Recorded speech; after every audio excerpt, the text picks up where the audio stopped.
Testing, testing. There we go. Hey, we got it. Doing on the audio side with Audacity too. Yeah, I think this is going to be really helpful, you know? It's a great tool. There's a certain point where we're kind of doing the multitask of being the host, the guest, and the technical support. Gotta wear many hats. Yeah. And I'm looking into this like a more of a broad view nowadays. And it seems like everyone's saying you need to get away from that. You need to specialize, hire someone else, outsource, blah, blah, blah. But having this first basic experience will help so much because that's how you will know if someone's good at it. And you'll know if what they're producing is good because you've done it and you actually have a sense of it. Absolutely. And one of my favorite things I've been getting into just to kill time when I don't want to work on anything but want to learn more about something recently is I found a YouTube channel that dives into visual effects in different movies and TV shows and breaking down, okay, this is probably how they did it. And there's so many of their videos where they say, okay, this director has a background in doing visual effects, so they know how to set up a shot properly, so that way the visual effects are easier and it makes it much more realistic to the eye. It fools you better because they set up the shot to where, okay, I think it was Indian in the Cupboard is an old movie that they were doing a review of part of the effects, and there's a part where he's standing on the boy's palm of his hand and it's moving and they're motion tracking him into it and cutting him out, and the difference between having the boy's hand completely flat versus his thumb up a little bit meant that it covered up the edge that he was sitting in the palm and made it so much easier for the visual effects team. Yeah. And it fooled you so much more, and the graphics still hold up remarkably well. So you need those two different skills and they're working together. You need that understanding of basic how it works in order to set up and make their job easier to make it look even better and more professional. Yeah. I wish there was a word for it because I think it's really powerful but underappreciated. This is what we had to do in engineering school as well, where you have, civil, and then after that comes mechanical, and after that comes electrical, and they give each of us one class from the next discipline, and everyone would complain about it. But it gave you that skill like you're talking about, where you knew, oh, these guys, I understand enough what they're doing to know if I do this, it'll make their life way easier. So 15 minutes of work saves them 2 years on their project. Absolutely. It's making it all come together better to give you a more rounded project rather than, okay, this was clearly designed by an architect who never had to actually build anything, and now it's an engineer and a construction company's worst nightmare. It was one of the biggest ways you could tell who was a freshman and who was actually a professional engineer working was, does their stuff mesh well with other things? Like, you'd have the architects think, like, this makes no fucking sense. It looks pretty, but, you literally couldn't build that for less than $1 trillion. They're like, really? I have no idea how that could be possible. And the actual professional architects, like, this is going to be awesome. We're going to take 15% back so we could actually do it with a human budget. Absolutely. It's having that knowledge to rein yourself in and make the end product so much more feasible and cohesive. Okay, I want to dive right into the trip. Yes, please do. I'm extremely excited. We're going to hit a lot of points, but I'm just going to start off with this right here. This is Clydeside Distillery in Glasgow. And even just seeing the still through the window there makes me happy. That is so freaking gorgeous. I went there just for the tour, and I was really interested in enjoying all that stuff. And then we get to the room with the stills, and just floor-to-ceiling glass right on the harbor. Brilliant. It's so gorgeous from the inside. At the time, I'm just, gobsmacked, speechless, staring at the stills and the views, and, you can see all these ships out and everything. And then a couple days later, when I had a chance, and I'm going to go try and do my drone filming, I was thinking, well, if you can see the whole world from the still, you can see the still from the whole world. That's an amazing shot. I absolutely love that. This is raw, so the coloring's all trash, but you can see what's going on. It looks great, and I loved the. Now we're facing towards the city, but before when it was out towards, is that the sea, river? What is? That's the river Clydeside. River? Okay. So you kind of have this big river that sort of slices through Scotland, which is kind of what separates it off from England in a little bit. We're being fuzzy here. But it was what made Glasgow a really huge city. It was like a big shipbuilding city. It was kind of like the Seoul Korea of the 18th century or whatever. Okay. And all the cranes and stuff originally were for building ships for the UK. And because you had all that going right there, doing distilling became naturally just, all the heavy equipment, you got it right there. Distribution's Absolutely. Good. Brilliant. Look at this one. Brilliant ideas. Getting a little closer, that was one of the things I was learning through this is the skill and the confidence to get close enough, and then that just looks even nicer. I think in one of these shots, you actually see an employee walking through the thing going, what the fuck is this drone guy doing? The birds going by and everything. That's fantastic. So I was pretty excited to do that.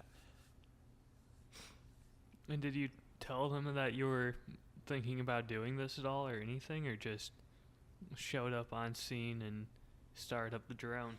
Yep, just showed up on scene. A lot of this stuff I don't have a lot of planning. I was trying to be as free as possible during these trips. Sure. It's one of the kind of the benefits of traveling alone. There's so many massively important things you can experience that are very eye-opening because it's different from you. It's so different than you wouldn't have planned it. So when you're just going along, oh yeah, it'd be really nice to go there and let's let this happen and follow whatever rabbit you find. And if you look in the trees in the corner right there, I'm sitting on a bench right there. Like snowboarding, packing it is almost as much skill as actually doing the riding the mountain. For this, all this other stuff where dealing with how people act is an important skill. And I learned just don't be there. I was at Geodis Stadium and they were very polite about it. It's like, hey, you can't be here. You gotta, take your drone and leave. I'm like, okay, I guess you can tell me to leave because I'm on your property. But if I'm not on your property, what are you gonna do? Like, who owns the airspace? The FAA, and they totally approved me. So I just parked on that bench, fly it on over. The security guard for there doesn't even know I exist. If he did, it's still not in his land. There's nothing he's gonna. And a lot of the people are actually super friendly. It's just a legal cover your ass thing. So, I don't want to look like I was lazy and I wasn't doing something, but most people are really fine with it. Interesting. Very interesting. So, it was a really packed thing because I had so many goals for this trip more than usual. I had people that I wanted to visit.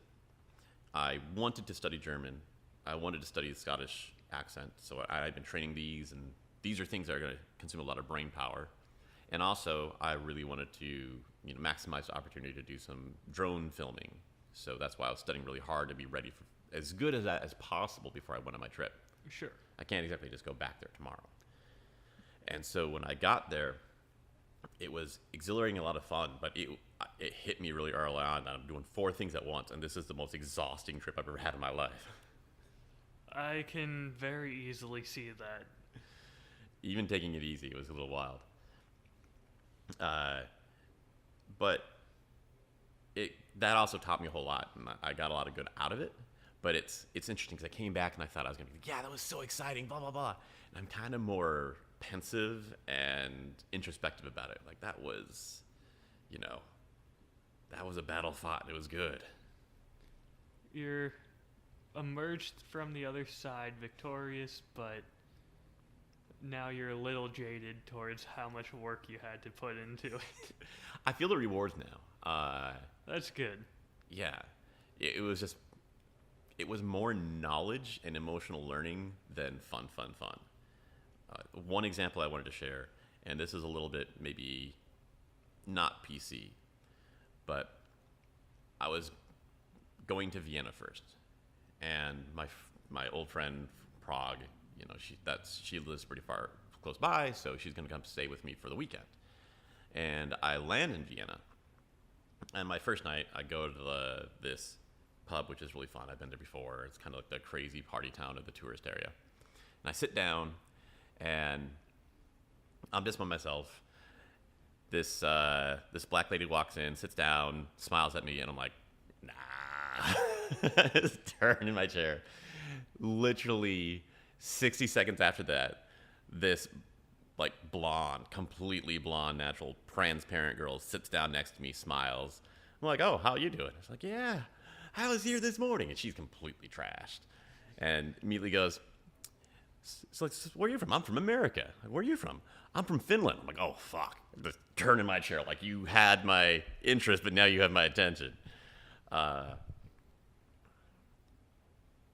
So spend the night with her and feeling pretty great. Sure. Dating in America is not enjoyable for me. And this is one of the things I look forward to when I go to Europe. And it goes, yeah, this is pretty like perfect. I literally get off the airplane and I meet exactly perfectly my type, and she's effortlessly interested in me. It's just great. And it's a different experience. Like, the next morning I'm sitting there and she's in my arms, like, wow. Like, I have emotions when I'm with like this kind of northern blonde girl that I don't have in other experiences. I can be like, yeah, they're super hot. That was really sexy. But like, I don't feel any of that. This was great. Next day, my Czech friend comes over, and to this day, she's still one of the sexiest women I've ever known in my entire life. And I underappreciated it, but also one of the most peaceful and easy person to get along with. So we have 2 days together, and it's great. She doesn't take anything away. I mean, I pay for stuff or whatever, but there's no drama, there's no hassle. It's just, hey, I'm in country. I would like to go do this. And she's like, okay. I'm like, oh, I'd also be interested to see this. She's like, okay. And, she knows she can come back anytime she wants, so she just goes along with the flow. Oh, that's nice. She's not a super chatty person, and we're not having these big mental jousting like you and I have. So a younger version of myself did complain about that there's all this, this is missing, and this is missing. But now all I see is all of this is being added, and there's nothing being taken away. It's just all she does is add, and that's really, really good time. She heads back because she's got to go to work on Monday. So text the Finnish girl, go out with her again, yada, yada, yada. And I wake up the next day, and it's time for me to leave Vienna and go to Innsbruck. And as soon as I get on the train, I'm sitting there thinking, like, this is such good success. This trip's off such a great start. Immediately meet super hot, like, blonde girl I like. I'm spending like a weekend with like this super hot girl that I've known for, a decade that I really care deeply about. And my smile is getting bigger and bigger and bigger. I'm like, what the fuck? Riding this train by myself is so much more enjoyable even than my perfect scenario. Man, that's fantastic. I'm happy that the trip was already off to such a success, and you've only been to Vienna and on a train so far. That was the revelation for me, and this kind of worries me a little bit. There's good and bad and everything, right? The revelation is how much joy I can get out of having my own time and exploring, and fucking riding a long distance train through Europe is I love it so much. But it's almost concerning where, I'm middle-aged and I'm not married. And there's always that thing like, well, everyone else is doing it, making it as a big deal. Like, am I blind to something that I'm missing out on? And when I'm sitting there having basically kind of the perfect scenario when it comes to women in my life, and still that's maybe like a 5 out of 10 on my happiness meter. And being by myself doing this adventure is a 9 out of 10. It's like, am I some sort of misanthrope, hermit? What? Should I be worried about this? I don't think so. Everyone's different, and believe me, everyone needs some time just to themselves or time away from their partners if they're in a relationship. And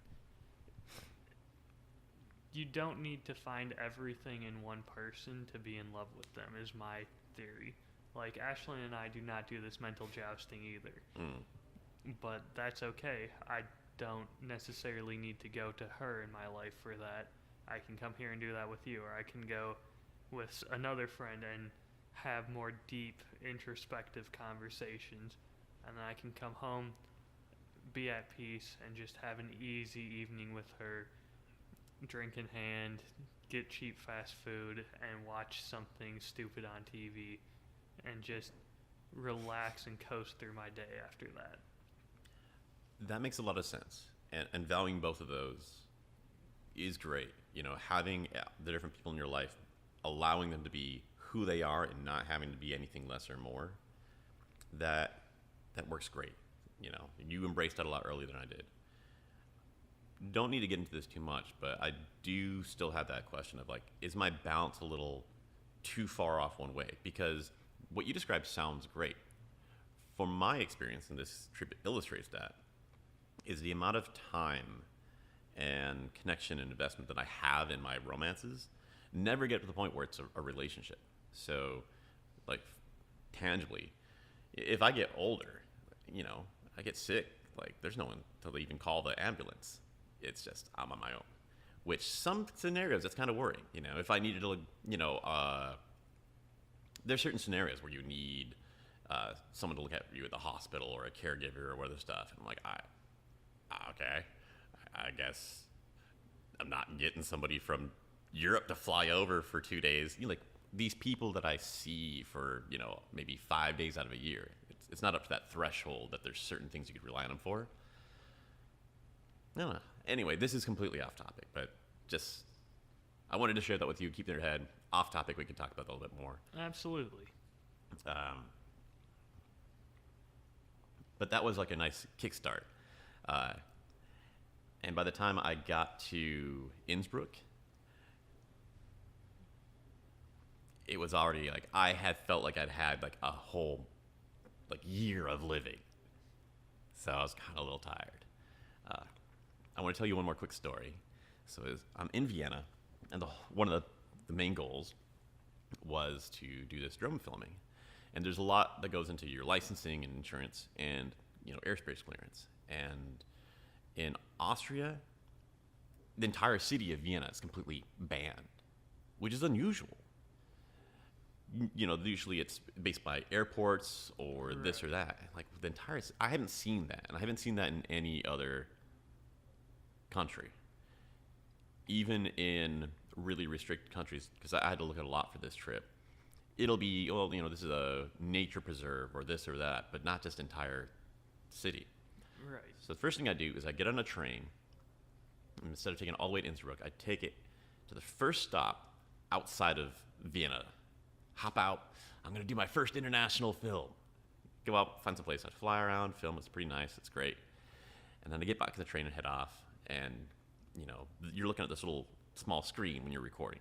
And it's just low res because it's being transmitted over a little receiver. And you don't actually see how it really looks until you take it, put it onto your computer, and listen to it there. And it always is like a fun experience. It looks so much more gorgeous. This is, you know, professional grade stuff. And Right. when you're looking at it, it looks like crap. And then when you put it in your computer, it's way better than you've ever seen on your phone or, you know, It YouTube. couldn't process it in that short amount of time. So I'm riding the train, and I think I even sent you a photo of this, that I'm riding the train, and you got the Alps zooming by, and I got my computer, and I'm editing, you know, aerial film that I've taken. I'm like, I really like how my life is right now. Absolutely. I'm trying to remember if you sent me that picture or not. That, for some reason, I can picture in my head, and I'm not sure if you just painted such a clear picture to me of it, or if I actually saw a picture. Yeah. Man, that sounds like a fantastic trip already in itself. Like, you could have told me you just went on a train to, I don't know, Murfreesboro, had this experience, and came back, and I would have thought, oh man, that's a great trip. That is entirely possible, too. Coming back, in a lot of ways, having the adventure in my house or in my mind is almost as exotic, educational, and fulfilling as this thing, too. So I have a lot of friends out here, because, you know, we live in Tennessee, who don't even Right. have a passport. And, like, you don't have to miss out on that much. Just traveling around your neighborhood or in America, you can get a lot. There's a lot of variety, and I mean, this country in itself is gigantic, especially looking at Europe. It is Yeah. just a massive conglomerate of states. There's so many different biomes and beautiful scenery in this country. You don't need a passport to go find that. When I got to Innsbruck, it was great. I wanted to be in the mountains because I thought it'd be a really good spot for filming, and there's very little restrictions out there. But when I got there, it hit me like, oh, yeah, this is like Tahoe. I remember this. And it had that culture too. So Tahoe is, it's a mountain town in Right. California, but it's a ski town, and that creates a certain vibe. Like my third or Draws fourth, a certain type of people. yeah, my fourth snowboarding lesson, my teacher started to explain, like, okay, we're getting serious now. I need to tell you how much weed to do for your runs, and like, and I noticed everyone had a beard. That's why I grew this. And as soon as I grew a beard, everyone started treating me completely different. The people running the lifts would just assume that I worked there or I was experienced or whatever. Like, oh, hey, yeah, sure, go again if you want, man. And that was interesting. But the vibe there is so opposite of like the stereotypes you feel about Germany. Like, what kind of stereotypes do you feel about Austria and Germany? Efficient production, little bit of regalia to it, Mm-hmm. standard German stereotypes, I would say, for it. Maybe a little Sound of Music sprinkled in there. There was a lot of that. They keep handing me beers on the train, and the beer is called Edelweiss. I'm like, oh yeah. Okay, yep. You're daring me to sing karaoke on the train. But everybody is a total hippie there. I got to the first bar in Innsbruck, and I'm still trying to study sunsets because that's a really valuable thing to film. And like, why is it just completely boring one day? And sometimes it just feels like the whole world's on fire, and no one can give me good answers. So every time it sunsets, I sit there and spend 2 hours staring at what happens before, during, and after. And there was a bar, the 360 bar in Innsbruck. We're on the top. You could look all the way around. Like, this would be great vision to see. And the bartender, born and raised in Innsbruck, Austrian guy. He did 2 years exchange of high school in Alabama. That's exotic to them. I'm hanging out in America, and I can't find many Americans that don't hate the South. And like, most people that I work with in my industry don't even know where Tennessee is on the map. And this guy's dream is to go to Georgia and watch NASCAR. Oh, that's funny. I'm seeing a lot more of this. The whole news is like so divisive and stuff, but when I actually travel in Europe, things have gotten a lot more meshed and friendly and connected. As long as you just don't mention any politicians' names, if you actually just talk about things, most people are pretty excited about both parts of our culture. And out here, our soccer stadium's getting a big fan base. It's this fusion of Europe and America. Like, Johnny Cash is the mascot, and there's all this stuff going with that. And that was the next part of the trip where I get this really powerful feeling that all this stuff of, like racial split and politics split is just made up. It only exists on news and doesn't actually happen in the real world. There's definitely insane people who are way too far down either side of the political spectrum, and those are the ones that cause problems and make scenes that get blown up by TV and everything. But I am convinced that 90% of people, if you sit down and have a conversation with them, will be way less aggressive and way more understanding with each other. It's just social media, news outlets, everything. They know that by making something more divisive, it gets your attention and gets you wanting to interact with it more, and that's what they make money off of. So they're purposely building it up, is what I've seen.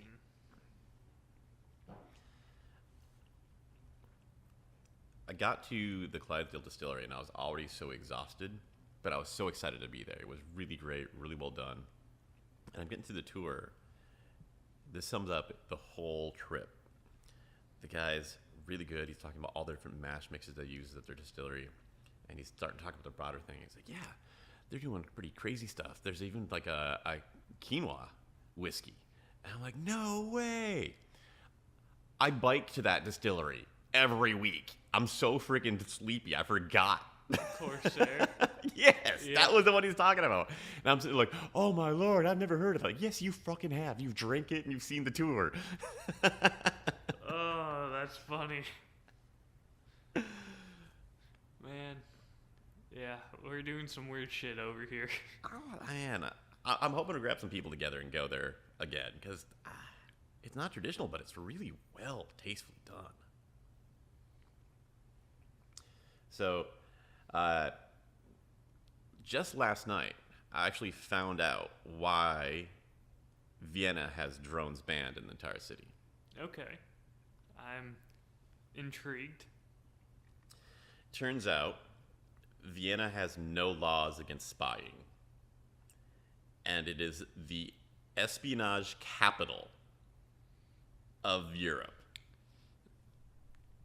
Okay. So now this makes sense. Yeah, that... No laws against spying, but will limit what tools are available to you to spy with. Yeah. Why not? It's just, there's so many gold mines of stolen information around the whole city constantly. Like, okay, we at least have to compartmentalize it. You know, we can't have the amateurs. So if France has this on Germany, like, whatever, we're kind of fighting siblings. We'll figure this out. But if some like random dude gets all that information and starts blackmailing national governments, that could be a problem. Yeah, that would be bad. We don't need Greg from HR stumbling upon international secrets and causing an incident. I feel like this could be a plot of a 1980s Disney movie where you have like the family and the dad's kind of out of shape and he's got the little fanny pack. You're like, oh my gosh, what do I do with this? No, they just take a family picture and it just happens to be in the background and now there's agents after them. I'm pretty sure I've seen that movie. Or at least 2 or 3 like it. Because like this is it really is the vibe. When I got to Scotland for the first time, I saw another person flying a drone. And it was exactly that stereotype. It was this older dude with his wife, and he's got like this, $60 drone, and he's like, they're just goofing around. He's got his dog, and, no malevolent intent, but easily could accidentally stumble into a whole lot of interesting scenarios. Yes. Very interesting. I did not know that about Vienna. That's the spy capital of the world, so to speak. Yeah. Interesting. They had some interesting explanations that, blah, blah, blah, and they're trying to push now to make it illegal to get rid of it. But every time they get close to passing the law, everyone involved is like, we have no ability to enforce this law. So we'll look like idiots that it's illegal and it was just trampling over our law enforcement. We would need, another couple $1 billion a year to invest. Like, you're going to have to investigate professional spies? That's not a trivial task. No, chasing them down, you'd spend more money on them than they're probably worth. And I also think that probably if we were the guys behind the door, the truth is that there's a certain amount of we need to have that to grease certain wheels. So we'll say, oh no, we hate this, but like it's part of our job. Yeah, they're probably like, oh no, there's no way we can enforce this. I mean, we could if we cut public spending here, and here, but this is the part that's going to get me reelected, so no, we aren't doing that. So getting a little bit on our topic of, what we learned from the trip and storytelling, the main purpose. Get to Scotland, and it's a beautiful place. And definitely picking Glasgow was the right place to go for learning the accent I'm interested in doing. And whiskey is fucking everywhere. My boss had recommended this place called the Pot Still. think I've actually heard of it. And that's where I'm sending you photos from. Okay. And that was like the first thing. I've been to Edinburgh 10 years ago when I didn't know anything about whiskey and not a whole lot about the world. It was my first trip ever outside the U.S., or at least, internationally. And instead of going to like the tourist museum in Edinburgh, I was like going to the pot still down in Glasgow. And it was so much more sincere and intense and real that I could feel the difference now. This is what we're looking for. And that's where they had those bottles of Black Art. How was it? I hate that it tastes good. Yeah. I had that 35-year-old Redbreast in Poland, and it was like, oh, what a relief. This doesn't taste much better than the 15 or 21. It's not actually going to be worth it. But this one, Scotch is a hard drink. And this one tasted nice. Good. Yeah. It's... yeah. You've had it too? Yeah. Well, not that specific one, but I've had a glass of Black Art once before, and Where'd you get it at? the Whiskey Vault, of course. Few drinks in already that night, so my memory was already hazy, and you could pour me most things and I would enjoy it. I remember someone pouring me a glass of that and just smelling it and going, okay, I need to put this down for a minute, collect my thoughts, and come back to it, because this demands more attention than I was going to give it at first. I remember it being so complex, friendly, and nuanced to it that it was... I couldn't hear what they were saying to me after I had first smelled it for a second, because I was just focused on what was in the glass. And for it to do that to me when I'm in a state where you could hand me Weller 12 and I would drink it down like it was water, that's a lasting impression. With all your things you've tasted, and even you're kind of a little bit not observant, it still strikes you, makes you pay attention and enjoy it. It was a hell of a first impression that it gave. It's like someone walking up to you, looking just like a mess, and then giving you a nice firm handshake, looking you dead in the eyes, standing up straight, and all of a sudden you go, oh, this is someone I should take seriously now. That's a good metaphor. I struggle with peatiness. I actually feel it makes me feel kind of like hungover and tired. And this one, it had peat. It does. But it also felt so comfortable, and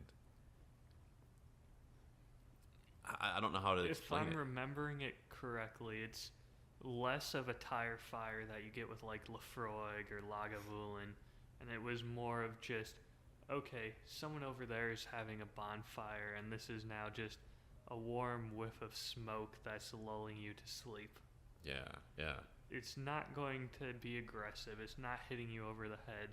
It's, oh, this is comforting. I would say it's like if you have a neon yellow that would just hurt your eyes in a normal situation, but it's in the middle of like a Wes Craven movie, and because it's surrounded by everything else, it just completes and kind of feels... It's like just as intense, but it's there and it belongs. Absolutely. So that was my final day. I'm like, okay, I'm going to spend my entire day's drinking budget on this one drink just so I can have the experience. Shit, man. Someday I'll get a bottle of that, but not today. So I really like that place. I am hoping that, long term we keep, pushing each other and working together, and someday we actually do a trip to the distilleries of Ireland and Scotland. Oh, absolutely. And I would like us to stop at this place too. The selection's really good, but the clientele and employees, not a knowledge, a lot of passion. It's kind of what I talk about, where it's almost like a cultural shaman thing, where it's not, this is great, or I like it. It's like, this is my dying culture. There's not a lot of Scottish people on the earth, and I'm taking my effort to try and preserve this for future generations. I love that. And you look at the bartender like, oh yeah, this guy looks It definitely sounds about 2 steps away from Braveheart, William Wallace, and I love it. And the customers, same thing. So, my airline completely messed up my flights like crazy. So when I was leaving, I didn't have any time to go to the shops to get, a bottle to bring back. So this is What? your souvenir. Man, you didn't need to do that. Well, that's why it's a fun thing. I heart whiskey. Thank you. I appreciate that. That is fantastic. Pot still. Well, now I know where I need to go when I'm finally visiting Scotland. Mm. And I look forward to taking that trip with you someday. Yeah, it'll be good. It's also an awareness of we will steamroll them and knock them dead. I had a great time, talked to a lot of people, but I actually was mentioning your podcast to a number of people in the bar, the staff and guests. And I love how this connects together because it's not promotion. It's like, oh, this is something that we like. And like everyone's like, oh, yeah, that is fucking helpful and great. I actually had some conversations with people. We were talking about the episode you're putting together about Takasuru and Japanese whiskey. And bringing that up, instead of having to be this abstract thing of like, oh, Japanese whiskey. Yes, we all love these conversations. It made it a lot more tangible and had that framework of this is a story already embedded in it, that the conversation was more interesting. They were more excited about it. And it's almost like the conversation was like a preview to something that they were going to go watch the episode and then come back and have an even deeper conversation based on this. Oh, man, now I need to rush and get that one out. The point I'm getting at is it hit me then, and I did not know that before, that what you're making with this, not just being good for you, actually improves the quality of conversations people can have in bars about whiskey. That is fingers fucking beautiful. Crossed. And I say it in my podcast in the intro that people don't remember tasting notes. The average person, you put down a bourbon in front of them and they're gonna go, okay, yeah, caramel and vanilla, and it's a little sweet. Yeah, that's every bourbon. It's all going to have caramel and vanilla from the barrel. It's all going to be sweet from the corn. Maybe there's some spice from the rye in it. 90% of people will get those base notes, and that's all they taste and all they'll ever notice. But you tell them, oh, there was a heist of Pappy Van Winkle back in the day. And all of a sudden, that bottle is impossible to find for under 6 figures. It's insane. No idea why it would be that popular. I've had it before. It's very good. Yeah.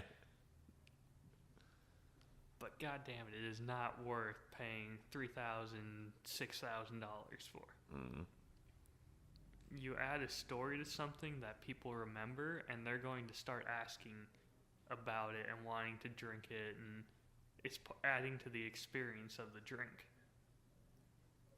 I had a friend of mine, his name's Andrew, listen to the first episode of the podcast when it first came out because he's a graphic designer by work, but also a musician as a hobby. So I was interested in what he would think of the sound quality, the musical tones in it and everything. Yeah. And he was happy with it, thought I did a very good job, especially for my first time, had a little feedback for me. But I eventually had him over and shared my home collection with him for a little bit. And I have 170 bottles, somewhere around that. Mm-hmm. And I told him, hey, my one rule is if it's not open, ask me before you open it, just because I might be saving it for something. Yeah. But otherwise, if it's open, absolutely go for it. And the first thing he said was, well, after hearing your podcast, I really want to try Shackleton. Yeah. That's a $35 bottle. I've got $200 bottles sitting right there. Mm-hmm. And you're asking about this $35 one instead. Yeah. That is what I'm trying to do, is share those stories that people love and would go crazy for. And hopefully they'll learn something along the way or try something new because of it. When we're at the bar, we enjoy the whiskey, and even as much as you know, you're only going to talk about what you taste for so long. Most of it's talking, and the talking is free. So maybe a $35 bottle becomes enjoyable as a $100 bottle. But all this free words, I feel talking around the podcast that you add takes the conversations that people are having from free and enjoyable to free to even more enjoyable. Now, rather than just catching up with a friend, you're getting to entertain them and tell them a story and share something about the drink and add to the experience for them. Now you're feeling like you're part of it and that you're contributing. That's what I'm hoping to get is even if you have someone over and you pour them a glass of Shackleton and you don't tell them about my podcast, but you try and reinterpret the story in your own way and share even a little bit of that experience with them. Hopefully your friend's going to remember that and you gave them that experience and you're going to walk away happy and excited from it. Also, the person is unthinkingly stretching their storytelling skills. So maybe they're retelling their version, but maybe that's something that they wouldn't normally do. Maybe they don't really tell stories much. And a lot of the framework, and you will have a polished, highly researched and trained version, and a lot of that will bleed through to them. As an example, you see those channels where after the movie's over, they will talk about the movie, and that itself is interesting. Like people in the bar talking about your story is a new story. And you get into like, oh yeah, well, my dad's a sailor, or, wouldn't it be cool to do this kind of trip? And the conversation starts there and expands to even more from that. Oh, absolutely. And it's so much fun. I've seen one person in the bar who I shared the podcast with, and he told the story in the podcast while I was busy to the guy sitting next to him because he was excited about and drinking it. And he left out a lot of details, which is fine. I didn't expect him to have the whole script in front of him or anything. But he did that again a month later, and he remembered more details the second time. And just knowing, okay, he's going to keep slowly practicing this, and it's going to slowly bring forward more details and more memories. I'm excited watching him grow. Yeah. He's becoming a better storyteller and getting more experience with it from this. That's so exciting to me. That's where the satisfaction, I think, comes into this. We're talking about the how, but the what's happening is people are experiencing more joy than they could have had in the same 24 hours. And that's added to it by the work you're doing. I don't want to just create a product. I want to create a movement where people are working to better themselves and tell better stories. Yeah. And the only medium I really have for that is whiskey right now. But that brings us all together, and everyone likes a good drink. A lot of this I've been thinking about, what is the real motivation behind all of this? And you can say, business for money, and then you get into content creation. I've been studying more on this, and so much of it, is fake and phony and just trying to get cash and just say whatever. But the direction we're going, it literally is a thing where you are satisfied because you're making the world around you a more happy and enjoyable thing. It's not just for yourself. The whole network is having a better time because of the stuff you created and you taught. And I don't know what is more meaningful purpose of life than that. It's fantastic meaning. Don't get me wrong, the money would help because then you can focus on it more and make it more accessible. I think I've mentioned this to you once before. I'm not sure if I did it while we were recording or if this was when we were doing an off-mic meeting. But when I went to Brian Brushwood's class, he talked a lot about how it's not only your responsibility but your duty to collect money from people, from your audience, to harvest that interest successfully, to put it back into your show, to make it grow, and to make a better product for them. If you aren't ever harvesting your audience, you're just going to keep sitting with a small audience with a small product when you could be giving them so much more and they'd be so much more appreciative. And that's something I definitely need to work on, but it's a wonderful idea. It gave me a new framework of, I'm not worth it, to, okay, I just need a show promise, have interest, and then people are going to invest in me rather than pay me to create bigger and better projects for them. That's a really good word to use, invest. It's good for both of you, but they're giving something to you because they're expecting that it will result in having more or better things for you, which they want, which is worth more than the money that they donated. Yes. There's definitely a couple places that I've done that where it's like, yeah, I don't need this $10. I need you to keep making this stuff because I get so much, not just entertainment. Like, my life is more skilled and enjoyable.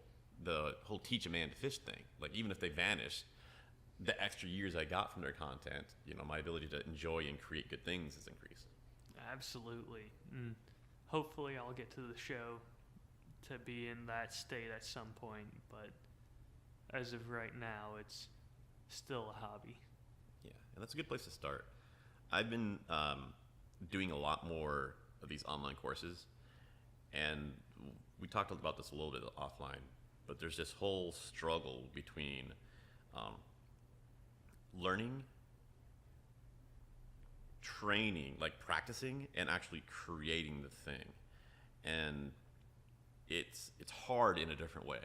It feels like there's this iceberg effect where if you're doing the right things and working your ass off and you really are dedicated, there's gonna be a long time of no one sees anything and you're just building skill.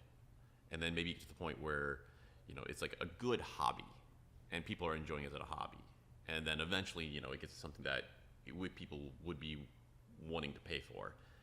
I don't see any clear way of judging when those are.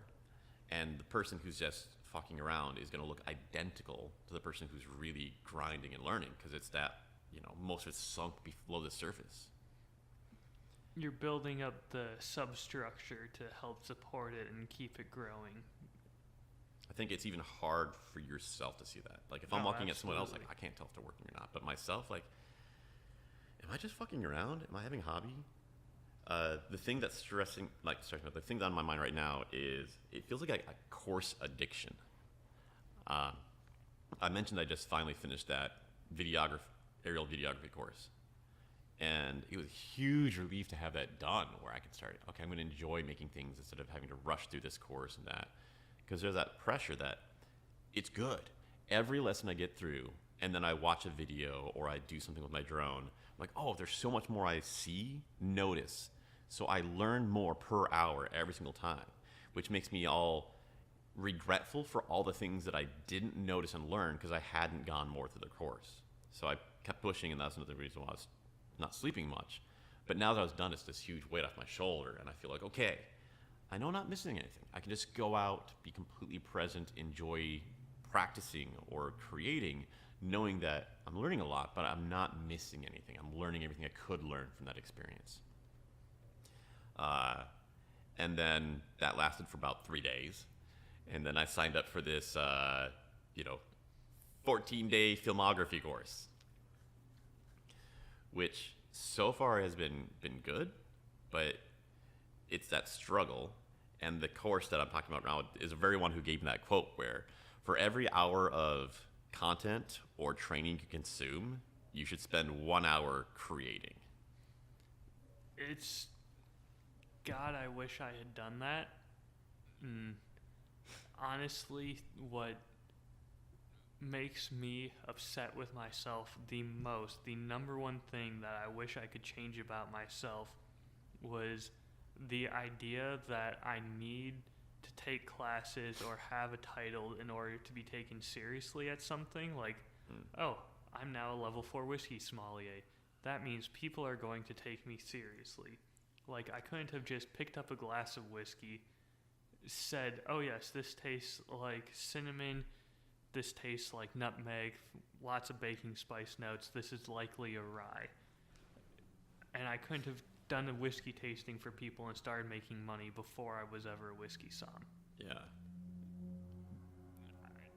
90% of people do not ask for any credentials. They will pay you for an experience regardless of it. If you start putting on, hey, I'm a level 4 whiskey sommelier, I am a bourbon steward, I am a certified beer server with the Cicerone program, I am a whiskey ambassador, they're going to start going, okay, this looks like the military general from Spaceballs that just has too many rows of medals. This doesn't look real anymore. Like, that was the next thing I wanted to get at, where I think that's the whole point. And one of my favorite things of this, I was going through this new course, and yesterday I'm sitting there, and it suddenly hit, like, how do I even know this person's any good? And I went down this rabbit hole, and there's all these people like, oh yeah, like, he's fake, his online movie credits are crap, and like, you know, the other business podcasts I listen to, they always say, look at what somebody has a career of, you know, because any shyster can just make a course and pretend and convince you. Yep. And if you get a whole bunch of credentials, then you like look good. But the question is, like, are they actually making money doing this job? If yes, then they can teach how to do it. And I was like, oh no, yeah, you're right. These people don't seem to be making any money from videos. They just seem to make money from trying to teach. And then I stopped and I realized, why the fuck am I into this? Because their videos look good. And there's no credential required for that. Nope. There's no faking that. I know if I look at these guys' videos, maybe they're great at a lot of stuff, but they don't look that pretty. These guys' videos, there's no questioning it, there's no doubting it, there's no arguing with it. It looks nice. And I'm learning how to make things look like that. And that's what I think gets to what you're talking about. Almost throw away all the certifications. You are good at your whiskey knowledge. You're good at telling people about it and walking them through it. Just having a 60-second clip showing that is more irrefutable proof and more impactful evidence of what you are good at. Absolutely. It's a lot harder to argue with someone actively doing something that, oh, they're good at it then, than it is, I'm good at it because I have a giant shiny medallion. Mm-hmm. Okay, you're trying too hard. That doesn't look real. You look like you belong in a rap video. It doesn't look like you belong giving a whiskey tasting. And I feel like I've taken myself to a comical level of that where I just have too many certifications now, and I'm too far down the rabbit hole of whiskey where if I'm leading a tasting, I'm not going to say caramel vanilla. I'm not going to say any of those base notes because, god damn it, I don't look for those. I look for what's different. Mm-hmm. And now 90% of my tastings, I'd be saying notes that no one would be getting and no one would ever want to look for and not what they're actually getting because I'm tuning that out myself. Yeah. And I've taken myself too far to where now I have too many credentials and I'm saying things that the average person isn't getting, and now people aren't going to believe me. Well, that is also the acid jazz thing where once you master something, you start to get disconnected from your beginner self and all the people who are that thing. So remembering how to reconnect with that. I need to reel myself back in. I think, I hate the phrase cutting yourself off. I think it's managing to integrate those so you're both at once. That's true.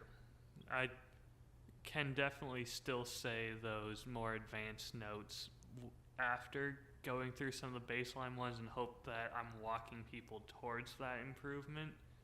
But it's still, I feel like I'm the kid in math class who's going, what do you mean I need to show my work? Mm. You can't just tell that for squared is going to be 16. You can't just look at that. I have to actually go, no, 4 squared is equal to the... Why do I need to do that? Because you're going on a journey. You've already gone through it, but... I need to walk and hold other people's hands through it. I need to teach them, not just say, no, this is the right answer. Yeah. Your expert knowledge is still crucially valuable because it means you know which direction to guide people to. And you can even do some pretty cool art things where, like, say you show the scene, but there's some sort of hooks in there that kind of imply the higher level things, where if you know it, you recognize it. If you don't know it, you kind of have this tension that, wait, there's something more here. And you add that. While at the same time, you're actually walking someone from their door to the mountain. You need to start them out with step 1 and get them across the threshold rather than just jumping straight into the more mountainous terrain of the hike. It seems like you have to get comfortable with like the 2 journeys. Like if you're an intermediate person, you're still so focused on learning your stuff and doing your journey that you don't have a lot of extra room in yourself for someone else's journey. And when it becomes effortless for you, then it's easier. Like, okay, still doing my journey on the weekends, but right now I can completely focus on yours because it's an easy thing to do. I don't need to spend a lot of thought on it. Absolutely. That's going to be my next challenge, I think. Learning how to hold people's hands through it and still feel like I should charge them money for that. Maybe you should start. Probably.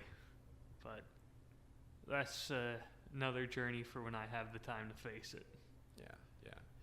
I think, as an outsider, I think you're hitting all the things you need to do, and there's no right order of filling this bucket, filling that bucket, filling that bucket. You're going to need them all filled before you can really start doing everything together. So whatever you're working on now, it's the right thing for you to be working on. That's hopefully, anyways. Hopefully the current bucket's worth the investment. I stress that about a little bit, like, because all these courses and advice and peers I talk to is like, well, you should be talking about, fit with your audience, and you should be producing something as soon as possible to get feedback. I'm pretty certain that still just mastering my skills is the best way to go. It's the most enjoyable part for me, and I'm going to need that. Very true. And now it's starting to turn the corner for me that as I begin completing certain things on that education journey, I feel that relief and increased focus on the actual creation part. Or if I tried to jump into creating now, I'd be so distracted by, like, what about this and what about that and how many things am I missing out on, that I think that this is the right way to go. Check that off, feel you have an anchor, feel that's done, and you can push hard into the next thing instead of half-assing everything. Very true. I like that. So one last thing on this topic was, had a big meditation after I came back. And it hit me that this type of skill requires a different way of learning than I'm used to. So like we talked about certifications. My day job, no one can tell if you're good at it or not. It's such a black box. If you're not a professional at it, you have no clue what the person's doing. So you need the certifications to tell if somebody has any chance of being good. For this kind of stuff, everybody can feel this. If you don't feel something, that's a sign that the creator did a bad job. So that's how we can all judge pretty well. And that should be your primary resume for it. When it comes to learning, I have this big resistance for actually creating until I know I've learned everything and done this stuff. And it's kind of been making me struggle to do that 1-to-1 ratio. And you don't want to put out an imperfect product. You want to keep chasing that perfection. It doesn't have to be perfect. It just has to be better than neutral. I want it to be positive. And this is what hit me. So in science, engineering, these kind of things, good and bad exists, and you don't want to put out bad. You want to put out good. But it's so much more filtered. If, say, I'm building an airplane, well, I wouldn't want to give someone a bad airplane. If it can't fly, it can't fly. No one can get in my shitty airplane because I did a bad job because it doesn't work. In my day job, if it doesn't work, we know immediately, and it doesn't go anywhere. It can't even leave my computer because it doesn't work.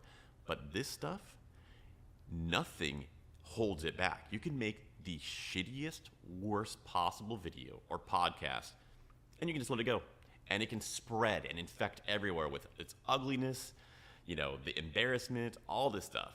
It's like you're making viruses, not just, oh, well, I guess that didn't fly. I would say that most of the things that go viral for being that bad are done almost satirically to be that bad and to catch your attention with how bad they are. I don't think anyone's setting out saying, I'm going to do a good job on this, and accidentally creating something so horrible it goes viral. Yeah. I guess, you're right. It's not going to get huge, but the point is, it's not just going to stay in my house. It's going to go places. It'll be cool. It could. And it's not about the embarrassment. I probably should just skip that whole part of the topic. The question is, how do you know when something is done? The whole thing of you're painting something, there's always another brush stroke you could do. And this, I feel, is the core of that difficulty of going, I should do more.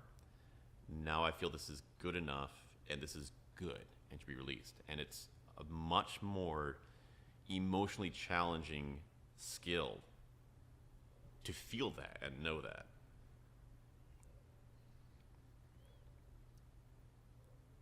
Absolutely, and the hardest thing for me is going, okay, at what point are these diminishing returns no longer worth it? Yeah. At what point does this brush stroke not add anything worthwhile to the canvas to where it's not worth the amount of paint that I'm putting on with it? Do I leave something at 90% or 85%? Well, if it means an extra 10 hours, 85% is pretty damn good. Very, very good answer. The extra twist is, in engineering, you know what 95% is. You know what 100% is. I'm working on editing these aerial videos. I have no idea. Is this 20%? Is this 80%? No, that's the thing. It can be 95%, oh, this looks great, I'm excited about this right now. And hopefully 5 years from now, you'll be like, oh, this is 20% of what I'm doing right now. Yeah. That percentage is just what it is for you currently. That's not really going to be answer. A static one. I love that answer, Ryan. It's actionable, but also very profound that till the day you die, you're going to be getting better, and it's all about what fraction of my maximum ability have I created this time. And I looked at some of my earlier stuff, and I know what was wrong and what should have been done now. But I'm like, yeah, that was good, and at the time that was fucking great for the ability levels I had. So that metric of, how close to what my abilities are, and just go with that. I mean, if it's a 5-year-old taking a shaky video with his iPhone, but he manages to capture a rare bird or something, you're going to be excited and go, oh yeah, this is great for a 5-year-old. This is 100% of what you were capable of. You did. You managed to get that bird. Good job. And then you go and look at him 20 years later, and he's a professional photographer, and lighting is right. You're getting the right angle on the bird. You can see it in flight while it's hitting the water. Of course that's going to be better than when he was 5. It damn well better be. And that one might only be 85% of what he was capable now. Doesn't matter. You're still proud of him when he was 5-year-old and managed to get that, and how far he's come now. I really love this answer. This is going to actually change what I'm doing. At the same time, you can be proud of yourself. I got much better footage in Europe, and the knowledge I have of what I should be doing requires, you should have a lot more scene changes and a lot more cuts and stuff, but my ability to do the editing and the eye for knowing that, and the eye for having filmed multiple angles in the beginning, there's that huge gap now. So I've been really struggling with this, but that is a perfect answer. What is my capability right now? I can get a sense of it. It's about this. Like, okay, well, don't worry about the fact that you're trying to get up to this, which someday you'll reach. Because it doesn't need to be in an IMAX theater yet. You got to start somewhere and build your portfolio out and keep growing with it. It was easier when I didn't know how much better this stuff could be. But you're right. Just what my abilities right now. Save future versions for future Ethan. Absolutely. So you give me something really good advice. I want to shift to, I think I got some helpful stuff for you. Please. So you mentioned that text, right? Yes. This clarified and changed the direction of my learning. When you have video and photos, the coloring. You want to try and guess first or talk me through this? Because I know you've studied a lot yourself. So I actually have not studied too much into video and color correcting other than having a white sheet of paper to get the white balance correct when you're starting up your camera. I know that a lot of professional film studios and everything will do that to get the white balance right. Mm-hmm. Honestly, post-production side with color correctness and color grading and everything like that, I just sort of eyeball it until what I think looks good. Yep. And at best, that's a stylistic choice for my style. It's not professional, it's not an understanding, it's just hitting buttons till something looks good. See, you're already skipping to the end. You know, you have a lot of really good natural instincts on this. So getting to the style that feels right. Going through the class and the training, they mix up the terms color correction and color grading so much. And when they're teaching, they give you a lot of tangible, okay, you should do this, you should do this, do this. And it got confusing. I was like, well, this doesn't feel right for this situation, but I'm following the formula. And I found this, and this suddenly made it all sense. There's two halves. First, there's color correction, which is just like you're talking with the white paper. And there's a few other things to just make it look as accurate and, undamaged as possible. And that's one-to-one. That's what the classes are. It's something you can teach someone else. Right. But then the next half, which is getting confusing because there's so many discussions, examples, and stuff, color grading is like an explosion into multiple dimensions. That's where you go, we have a very clean foundation. What mood do we want to feel with this? What story are we trying to tell? And that's going to be an artistic decision and also completely different based on That's when those old movies cut to Mexico and it's very clearly yellow film over the camera to make it look more dry and dusty. Yeah. And this is really hard. There's so many more things that go into it. There's a lot more experience and knowledge and examples. Is yellow this feeling? I don't fucking know. But at least that compartmentalized to it. I know this is what I've learned. This is good. And I can do that part. And the next part, I actually now know how to learn it. So since I saw this photo, I started watching movies and other stuff and just paying attention of oh, that feels this way. And then I pause it and okay, what visual did they do? And I remember that. So next time, if I ever want to have that feeling or that message, I know that this kind of look works. Can you do me a favor for the next time we sit down and do this and write out just whatever colors you've noticed and whatever feelings they give you and just have a list of that? Because at my apartment, I have a notebook from one of my level whatever whiskey classes, and we talked about what emotions are attached to colors, and it was a very profound moment because he was talking about, I forget if it was blue or gray. I think it was gray we see as mysterious, but if you put on too much, then that doesn't work anymore. It's just too blasé. So just having gray accents will make you appear mysterious. Blue is like trusting. Purple is regal. I have that all written down somewhere, and I'm going to try and find that and compare and see how that lines up for us. Yeah, I love this idea. Let's do it. Maybe you also bring some example photos, and I can bring some example photos, and we can kind of discuss those. Absolutely. I sort of started making my list like that, and I'll add more to it. Perfect. So the next thing, this will be a lot easier. Fucking love this. I was in the middle of that course. I'm like, I don't want to text Ryan too much. I'll save it for talking. But this solves so many problems and also gives an extra strength.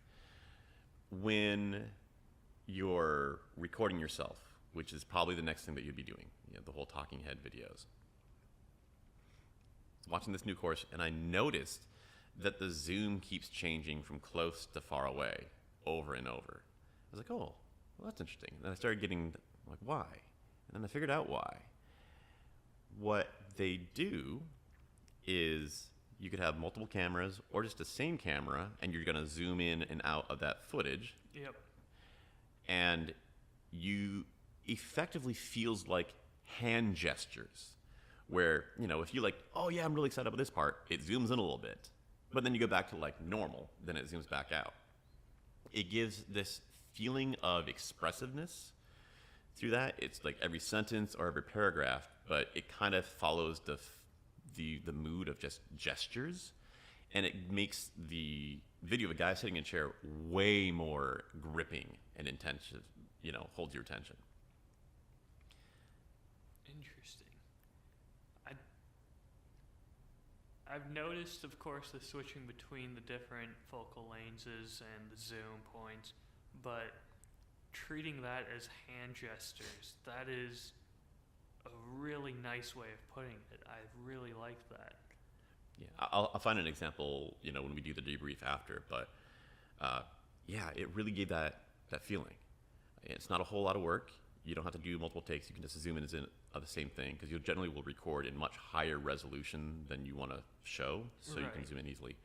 And then the second thing is, because of that, you naturally have cuts constantly throughout your video. So this is an added thing. This isn't a handicap or a correction. This is a bonus, having these like zoom in and zooms out, but it also gives you natural cut points. So you can record your podcast live or your video or whatever, and like you taught me, you're doing multiple takes, like, oh, I flubbed that word. I could do that better. And just immediately right there, just re-say it. And you go back, cut out the wrong parts, and every time you do that, you just zoom in and zoom out, and you have an instant, flawless connection.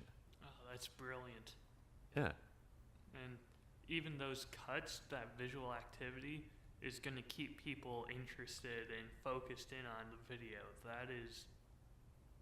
That's profound. I like that. Yeah. I easily could see how you could sit there, record for an hour, and then go back, chop, have like a nice, 20-minute video that you don't have to go back and edit. You don't have to listen, and it looks great, and it feels good. Both of those things are getting bonus. All right. I need to finally record that video again and make that happen soon. Yeah. That's going to be my goal for the next time we do this, is I want to have that video at least ready to publish.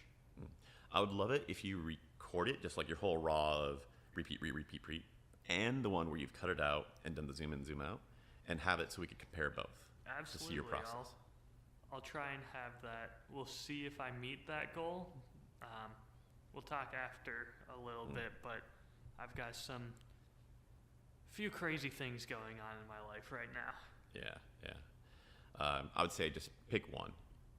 This time, let's do the color thing for next time. Okay. And then 2 times from now, we can have the video. Sounds good. Okay. Just checking boxes. In the course, they gave their collection of sound effects that they built up over their career. So it's free. You might enjoy that. I'll send that over to you. I would appreciate that. More sound effects are always appreciated. Also getting some good ideas of how to just use a single frame, and you could get a stock photo and do a lot of cool stuff with that. I will talk more about that after I have an example I've created. It'll be easier to see than to talk about. That visual learning is definitely helpful. Here is my course addiction solution. I'm putting a plan for each month. I have one thing I'm allowed to study, and then one thing I have to actually be practicing on. Okay. And this course that I signed up for also comes with a free thing on how to make courses, and they seem to be good at that for certain. And I want to have studied that in October, So in November, I could start making a course about Irish whiskey to try and sell something for the first time for Christmas. Man, I'm excited for you, and I want to see that happen.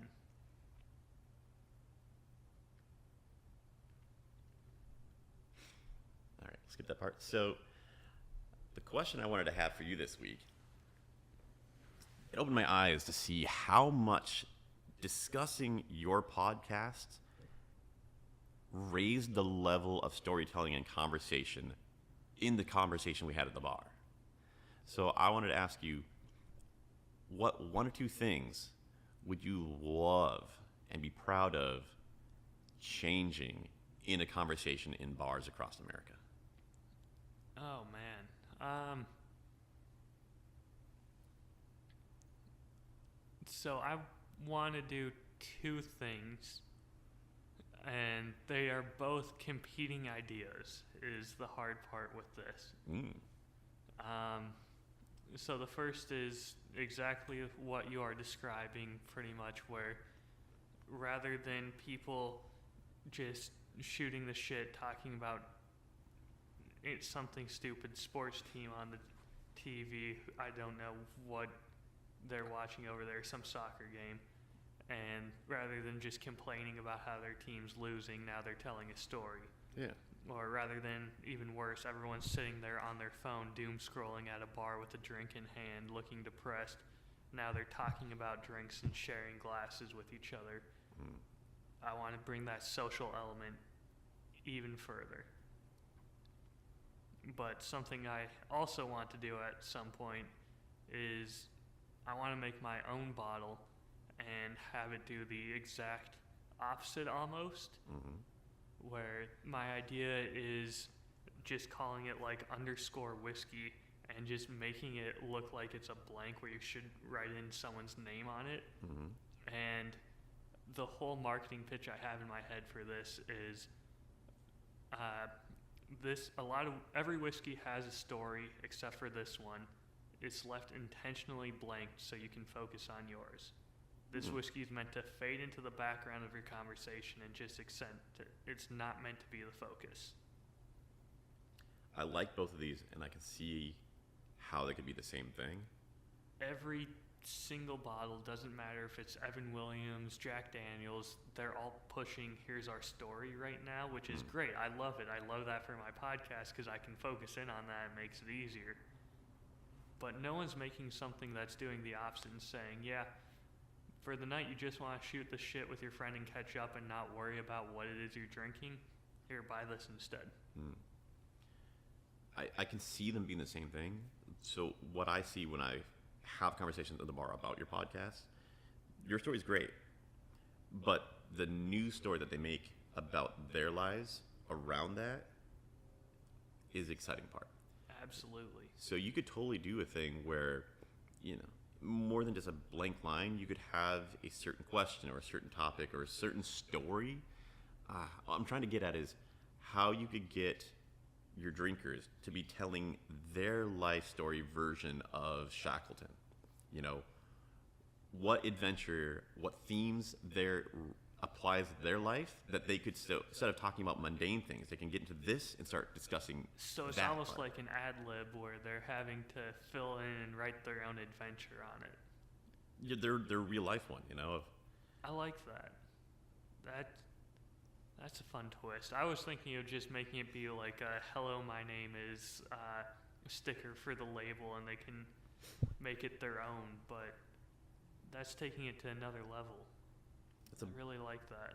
Yeah. You're like, oh, when's the last time you thought you were going to have to kill a cat? Or, like you probably never almost froze to death, but, where there's a story in your life where it was sustained in a long time and it felt like you might die. Or, you're good at these stories, and I'm sure you can give it, but you can be that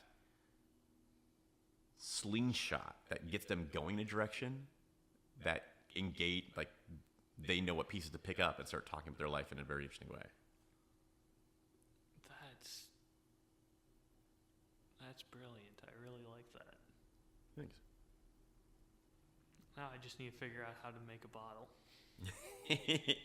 You're on your way, dude. You got to still. Uh, Actually, I hear making bottles is actually harder than making whiskey.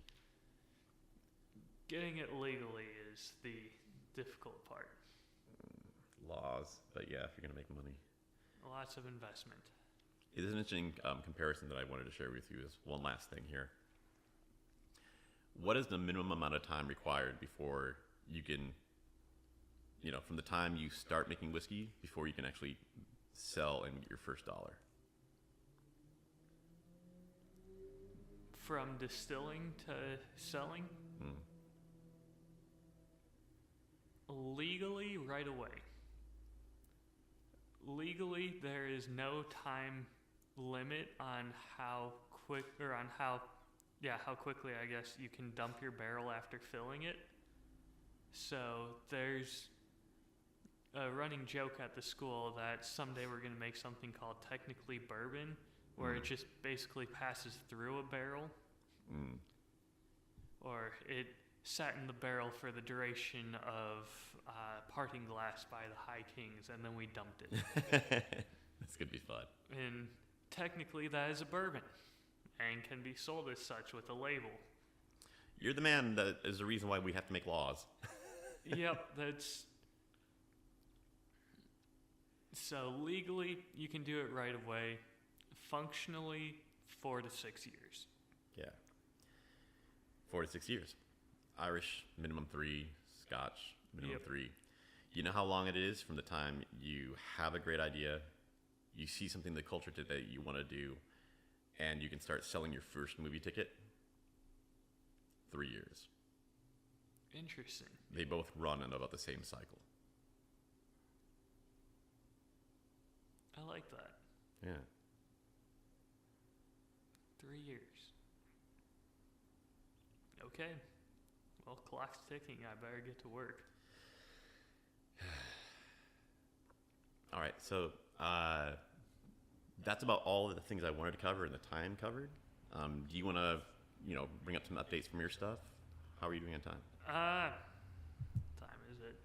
Yeah, I've got a little bit of time. And I want to save about 10 minutes for a debriefing. Yep. Well, you were gone, took a trip out to North Carolina. Wonderful road trip, 4 days. Had the 1st and 2nd off of July for the weekend. Took the 3rd off and had the 4th off for the 4th of July, of course. So I said, okay, me and my fiance, let's get in the car and let's do a road trip somewhere we've never been before. I have a friend in Raleigh who owns a distillery, and they were just awarded #1 micro distillery in the world. Cool. So I said, okay, yeah, I'm going out to visit you and drink and celebrate.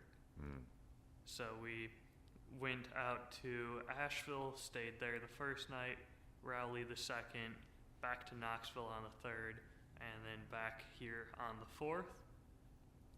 And fun trip, crazy time in some spots.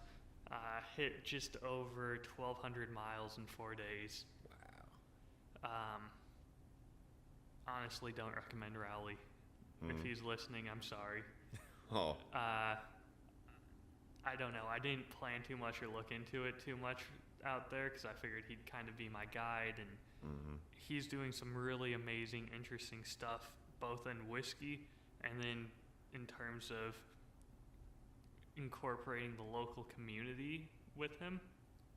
So he's on the east side of Raleigh, a small spot called Zebulon, and he found out that there's a local bagpipe chapter there. Hell yeah. So he said, okay, we're going to release our first bottle of whiskey. Let's have it introduced to the city with a fleet of bagpipers. And people loved it. So now anytime he puts out a bottle, the bagpipes come and play. And recently he was working with a group called the Zebulon Black Cowboys. And just crazy things like that. And then I get to Raleigh, and I'm expecting, there's going to be all these crazy, amazing things that he knows and has worked on. And get there, and it's not much, and it's, 2nd, 3rd of July at that point. Mm-hmm. 2nd of July. So a lot of things were closing down for holiday weekend as well. Oh, that's weird. Yeah. Seems like it'd be the opposite. I don't know. But it was... I sort of realized, oh, you picked these two really interesting things because they were by far the most interesting things in the city because there wasn't much else to choose from. It wasn't a conscious choice. It was, all right, you're interesting, you'll get us attention, let's do something. Yeah. It's fantastic that he's doing that. Love that for him. Love that he got the award. Great whiskey. Great to see him again. Little bit more planning should have been done on my part. They have more things to do. Yes. I definitely would stop by there again if I'm driving through on my way to like the coast or something, but I wouldn't spend a day in Raleigh. Driving through Asheville the first day, went through and hit 2 Buc-ee's. The first one been to before, just on this side of Knoxville. Great, good rest stop. There's a second one now, basically on the other side of Knoxville. And I didn't know this, but it was their first weekend being open. Oh, and they were also just, they're now the largest gas station in the world, that Buc-ee's location. So it's a tourist attraction now. And I was there on their first weekend, which was a holiday weekend. It was fucking chaotic. It was so much insanity there. I'd never seen anything like it. And we were both just, Ashlyn and I had no idea it was their first weekend. We thought they'd been there. We didn't realize it was world's largest gas station. We had no idea what we got ourselves into. It wasn't until like 2 days later I saw on my phone, oh, congrats to Tennessee on having the world's largest gas station, and it's a Buc-ee's. Oh, that's the one we went to. That was their first weekend. Yeah, that makes more sense now. Lucky you're not still there. Yes. What else did we do? Asheville was gorgeous. Love it out there. I feel like Brushy went Mountain to looked Brushy good. Mountain. Yeah. Yep. So on the 3rd in Knoxville, went to a place called Postmodern, and that was the bottle I had brought before. That was the Cherry Wood Smoke Single Malt. Talking with him and talking with the people there was just so incredible, and such unique flavors that they were working with. They had one cocktail called the Handsome Jack that I ordered, and it was that smoked single malt, lemon juice. It was a bitters made with turmeric and cinnamon. Interesting. And some simple syrup. And then garnished with like a orange peel and some cinnamon.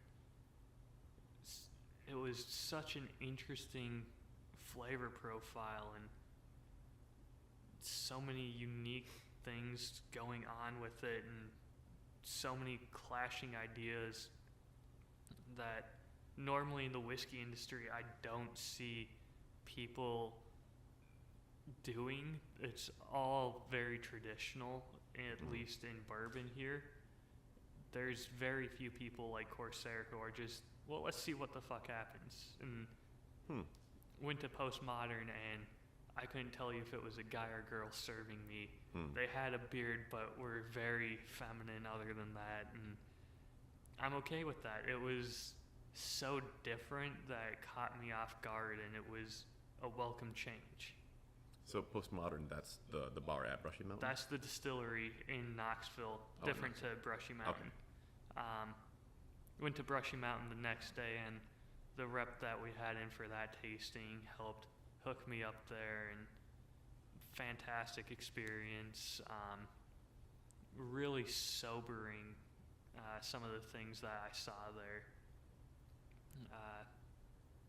One of the interesting things that I'll never forget now was there was a metal bed frame in one spot, and they had spray painted 3 different spots of this bed frame where there was holes cut out, and they used the metal to make shanks. It was so weird, and it's in this one room that used to be the library, and this woman who's working kind of as a guide, but she doesn't lead you around. She just stays in this one room telling people stories about what happened there. Said, yeah, this used to be the library. Over there, this one guy, couldn't tell you his name now, got stabbed 22 times, didn't die from it, but he got some sort of blood poisoning and died years later from it. That Like, sucks. oh, cheerful, thank you. You're in a prison. Yeah, this was the maximum security prison, and they have a video. It's very well done on the tour, where they're saying, yep, there's a mine that these prisoners used to do forced labor at, and they had to fill up, I think it was 16, 18 carts full of coal each every day. And I think it was 16 cars, 8 tons. Well, one day there was a strike, and they got someone as like a captured hostage in the mine with them, and the guards were demanding that they release this hostage, and they sent out his head on one of the carts and said, we'll send the rest of them out later. Like shit like that, man. It was, Man, I want to go there for Halloween. oh yeah, I'm not sure if I want to talk about a story like that in my podcast, because man, that's going to be some gruesome stories. And there was a Halloween jailbreak. episode, man. Maybe there was a prison escape there. Forget how many guys managed to escape, but it was led by the man who assassinated MLK. And I'll be honest, I feel like I failed history class at that point, because I was like, oh, there's a prison break. Okay, people like hearing escape stories. Maybe I can focus on this. Who was the guy who escaped? Oh, he killed MLK. I'm not making him the hero. That one's not going to go well. Oh, yeah. That's a good point. Nope. Okay, can't focus on him. Okay, let's do a more cheerful story, like sending someone's head out on a cart. Nope, maybe not. So we'll see if I do that one or not. But you got a lot of rich material. There's a lot of material, but I feel like I'd be tiptoeing around landmines. Maybe that constraint could be something that teaches you something. It's once I have more time to focus on things and really put time into it, maybe I'll face that one as a challenge. But right now, I'm going to push that one to the back burner and think about it some more. Nice. There's a lot to be said for focusing on things that are at the right level for you, so you can have that rhythm and keep getting those reps in. Speaking of which, goddamn, this current one, Masataka Takasuru. Yeah. Oh my god, this has turned out to be more work than I ever thought it would be. I had the whole episode written out and deleted all of it. Why? For 2 reasons. The first was, god damn it, I understand why every Hallmark movie is the same now. They found a way to tell a love story quickly and efficiently that actually had someone invested, and it worked the first time. They're like, okay, we're going to do this every single time now, because it is not an easy thing to do. I told the story of him and his wife Rita in it, and it was done so fast that you had no emotion to it. So trying to go back in and add that emotion, add those slowed down and let you feel them fall in love, is not something that I'm used to doing. That is not easy for me to do. And the second thing that made me just flat out delete it was I found online someone had translated his diary or his journal from those 3 years in Scotland over to English. And so I've gone through and read every single bit of that diary now, and there was so much I was missing. Like, I had the story starting in, I think, 1918, now I'm starting it 2-3 years before that. You could easily do two versions of it. I've seen this in other channels where somebody here's a story, and it's a little bit more of a shallow. It's almost like a Hollywood version, but it's like all they know. And then later, when they've had more time or more stuff surfaces, it's like, we're going to go back and do a deeper dive because we have this extra journal. And both versions are really useful in different ways. That's true. But at the same time, I don't want it to be... What's a good franchise for this? Think the Ghostbusters. There's been how many remakes in the last couple of years of Ghostbusters? I don't want it to feel like that, where I'm just telling the one story over and over again, especially if I've just told that same story. Yeah, you'd have to take at least a year off. Yeah, and so I want to just do this one right, and maybe I'll revisit and do a short version. I'm thinking this one's definitely going to get a trailer for it like I did with the Shackleton one, and use that one to gain people's attention, because this is going to be another longer episode. I think I'm already up to 5 pages, and he's only just landed in Scotland. I feel like this is that core thing of knowing how to pick when to do a short, easy one to get going, and knowing what the correct amount of challenge to take on right now is. I did not realize how much of a challenge this one would be. I thought it was a lot shorter. Yeah. And I thought, okay, it's a love story. I've talked about cowboys shooting each other and got that done in 15 minutes. How hard can two people falling in love be? Oh, yeah. Oh, yeah, that's a little complicated emotions there. I was not ready to tackle that one. Well, it's also new. It's, like, if you're doing something that's jumping off from the emotional what you've done before, you stretch yourself a little bit out of your comfort zone, but you have a lot of skills to come with it. This, you're going, Mars, NASA astronaut. Like, I've never done any of this before. We have to reinvent the entire planet. The other part I wasn't prepared for was a lot of the websites talking about it are in Japanese. And so all of the English ones are doing rough translations of this story. Yeah. And so some of them do not line up at all. Japanese does not translate one-to-one to English very well. No. So there's 2 stories of when they fell in love with each other, or when they noticed their feelings, and it could very well be that the feelings grew over the course of these 2 times. One was on Christmas, one was on New Year's, so they're around the same time. But, okay, do I want to slow down time for this one or slow down time for this? It's making me make some choices, and I don't want to give too much away, but the New Year's Eve one involves a song. So if I can find royalty-free of that song that's recorded well, I'm going to slow down on that one so I can have it playing while I'm talking about it. That's nice. So hopefully that will pan out.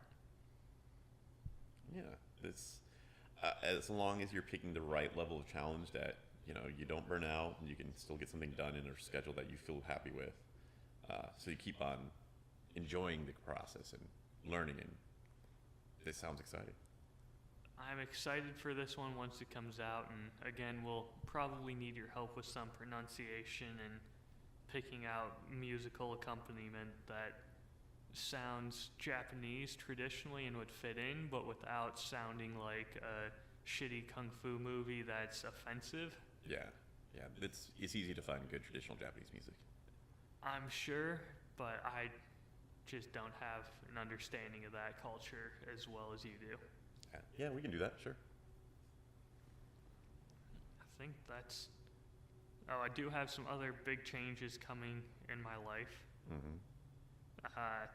2 big ones. So the first one, I'll show you a picture of. Is it a boy or a girl? Nope. Well, boy. Found out I am getting a puppy. Yeah! Oh my lord, look at that guy. So, how do you just find out instead of having, agency decision to do this? So, one of the stylists at work had a litter of 9 puppies. Mix of chocolate and black lab, and Ashlyn's childhood dog that she had growing up is a chocolate lab. So, okay, you're already going to hit her soft spot, great. And you had 9 puppies, and you're planning on keeping all of them. Good luck, that is a lot of dogs. Oh my lord, they're big dogs too. Yeah, one's English, one's American lab, so we're not sure if it will take after mom and be 60 pounds or take after dad and be 110 to 120 pounds as heaviest. So it could be a big fucking dog. It'd be awesome. So we talked with her quite a bit and get lots of pictures of the puppies because Ashlyn loves the puppies, of course, and Hell yeah. very cute. And then one night, while I'm getting in the car leaving work from the bar, she shoots me a text over our work messaging saying, hey, we're looking for homes for a few of the puppies. We just can't handle all 9 of them at once. If you guys are serious about wanting one, let me know. In my head, I'm going, shit. Fuck, no. Damn it. Okay, I need to text with her, figure out the details, because I can't buy a $2,000 dog right now, which labs like that could easily go for between $1,000 to $2,500. Ouch. Wow.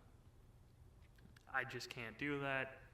Our apartment lease is coming up soon, so we're going to be moving. I can't. This is throwing a big wrench into everything. I find out she's willing to just give us the dog. Puppy. God damn it. All right, I guess we are getting a dog.